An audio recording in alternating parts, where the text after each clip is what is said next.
Hello guys, welcome back to my YouTube channel. In today's video, I'm going to show you how to withdraw money from Prizepicks.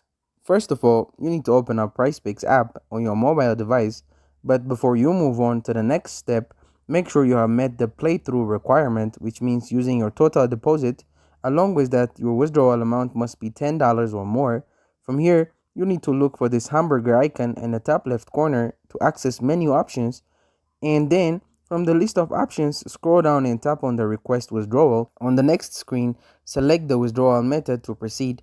Further, it can be your approved bank account, PayPal or debit card that you previously used to deposit money in Prizepicks.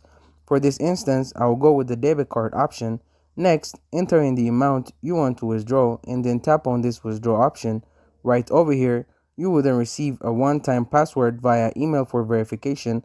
Once you are done with the verification process, Prizepicks will process your request and send you a confirmation email letting you know if the transaction was successful. Well, that's how you withdraw money from Prizepicks, and thank you guys for watching this video. If this video was helpful, don't forget to like and subscribe to my YouTube channel.